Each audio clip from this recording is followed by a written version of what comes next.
eliminação, fim de jogo pela primeira partida da semifinal da Copa do Brasil, Flamengo e Atlético Paranaense, e esse primeiro jogo fora de casa. Flamengo ainda sem alguns jogadores importantes, como é o caso do Arrascaeta, do Bruno Henrique. Hoje a gente teve até a volta do Isla na lateral, mas fomos para campo sabendo que ia ser um jogo difícil. Jogar na Arena da Baixada sempre é difícil, apesar de recentemente a gente ter um retrospecto um pouco mais favorável. E todo jogo na Arena eu fico com a sensação que o time, independente de quem esteja em campo, demora ainda alguns minutos a entender o clima, a entender como vai ser o jogo. Tanto que no começo o jogo foi meio morno, mas logo depois o Flamengo dominou, começou a criar chances e abriu o placar com o gol do Thiago Maia depois de um chute do Gabigol que teve um desvio no meio do caminho. Thiago Maia em posição legal e livre dentro da área para empurrar para o fundo da rede, 1-0 Flamengo.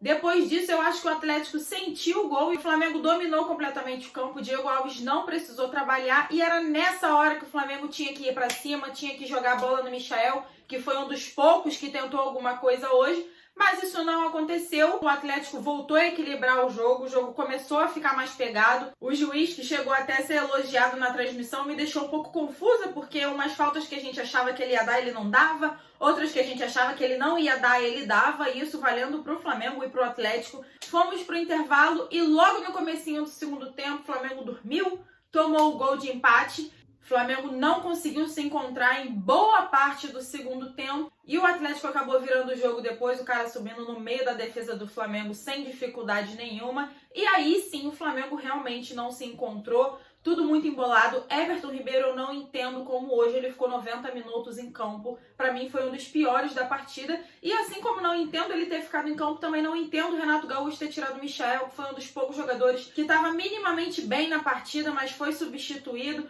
E aí, que já quando a gente estava imaginando que ia ser uma derrota fora de casa nesse primeiro jogo, já no último minuto o jogador do Atlético fez um pênalti extremamente infantil no Rodrigo Caio, não tinha discussão, mas o VAR chamou, o juiz foi lá, olhou e marcou o pênalti.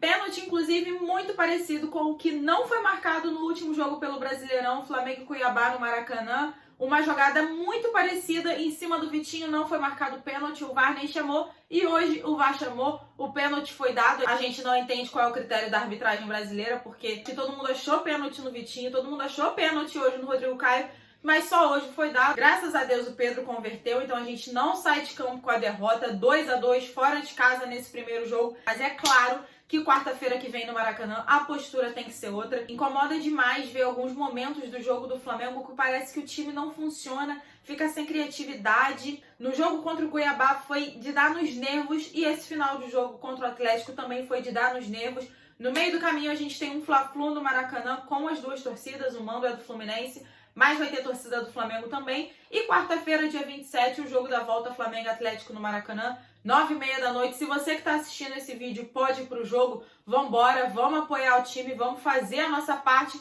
e torcer pra gente chegar na final da Copa do Brasil e vá pra cima deles, Mengu.